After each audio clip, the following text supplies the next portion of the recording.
Estate परिसरात dumping ग्राउंडमुळे मोठ्या प्रमाणात दुर्गंधी आणि रोगराईचा त्रास स्थानिकांना सहन करावा लागत आहे। गेल्या 2 ते 3 वर्षांपासून डम्पिंग हटवण्याची मागणी स्थानिक नागरिक करत आहे, मात्र ठाणे महानगरपालिकेकडून यावर कोणताही तोडगा काढला नाही। येत्या काही दिवसात हे डम्पिंग ग्राउंड हटवले गेले नाही तर तीव्र आंदोलन करत या ठिकाणच्या कचऱ्याच्या गाड्या अडवल्या जातील असा इशारा पालिकेला देत कोणताही कचरा या ठिकाणी टाकून दिला जाणार नाही अशी भूमिका स्थानिक नागरिक घेणार असल्याचे सामाजिक कार्यकर्ते रामेश्वर बचाटे यांनी घेतली आहे।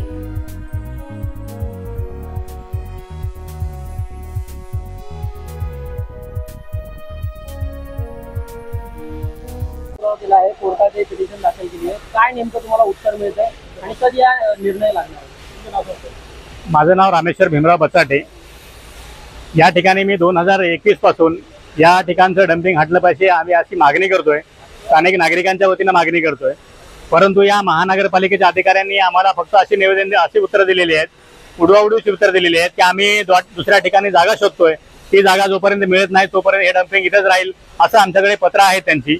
आणि महाराष्ट्र शासनाचे आम्हाला काही उत्तर आले नाही, त्यामुळे गेल्या मे महिन्यामध्ये 2024ला आम्ही हायकोर्टला रिट पिटिशन दाखल केलेली आहे की या ठिकाणचं डम्पिंग हटवण्याची आम्ही मागणी केलेली आहे। आपण जर बघितलं असेल की या ठिकाणी काय ट्रॅफिक लागलेलं आहे, कचऱ्याच्या गाड्यांच्या ह्या ओपन गाड्या आहेत, ह्या ओपन गाड्यांमधून रस्ता येतानाही पण सांडतो आणि जाते वेळेसही सांडतो। तो त्या उचलण्यासाठी काही महानगरपालिकेकडे काही योजना आहे का, किंवा ह्या ज्या लागलेल्या ट्रॅफिकमुळे ॲम्ब्युलन्स असतील, विद्यार्थी असतील, यांना शाळेमध्ये जाण्यासाठी खूप त्रास होतो। या ठिकाणी आपण चालत जर बघितलं असेल तर एवढ्या मोठ्या प्रमाणात हा चिखल झालेला आहे, कॉन्क्रीटचा रोड असं सुद्धा त्याच्यावरती चिखल झालेला आहे कचऱ्याचा। जवळजवळ 3 ते 4 माळ्यापर्यंत एवढे मोठे ढीग लागलेला आहे कचऱ्याचा। तो या 2 ते 3 महिन्यापासून हा ढीग असाच पडून आहे, एवढ्या मोठ्या दुर्गंधी पसरलेली आहे की मच्छरांचा त्रास आणि आरोग्याचा त्रास, एवढा दुर्गंधीमुळे एवढं आरोग्य या ठिकाणच्या नागरिकांचं धोक्यात आलेलं आहे। कामगार मोठ्या प्रमाणात या ठिकाणचे MIDCचे कामगार आहेत, ते कामगार आपण उभं राहू शकत नाही, ते तिथे काम करत असतील, दुपारी डबे खात असतील, कशा प्रकारे ते आपलं जीवन जगत असतील हे आपल्याला निदर्शन आज बघितलेलं आहे। बघूया आता आज हायकोर्टची तारीख आहे, रिट पिटिशनची तारीख आहे। आज आम्ही दुपारी 2 ते 2:30 वाजेपर्यंत हायकोर्टला पोहोचणार आहोत।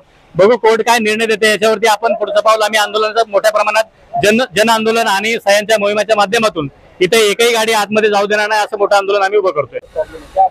प्रॉब्लम ये है यहाँ की ये कचरे की गंदगी बहुत तगड़ी चल रही है।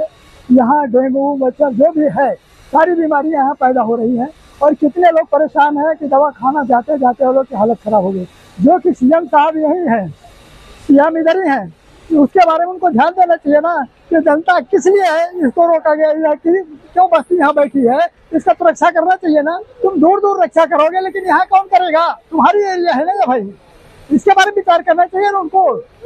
यहाँ से उनको मतदान लेना है, यहाँ मालूम को अपना यहाँ काम देखना चाहिए, उनके कार्यकर्ता जो है यहाँ लीडर और लोग वो लोग ध्यान देना चाहिए ना। हम नागरिक कहाँ तक दौड़ेंगे उनके पीछे, ऐसी सारी परिस्थितियाँ हैं और ये इसको हटना ही चाहिए। ये जो है डंके ये हटना ही चाहिए, नहीं तो यहाँ की पब्लिक आगे चल के क्या नतीजा गिरेगा उसके बारे में कुछ कहा नहीं जा सकता है।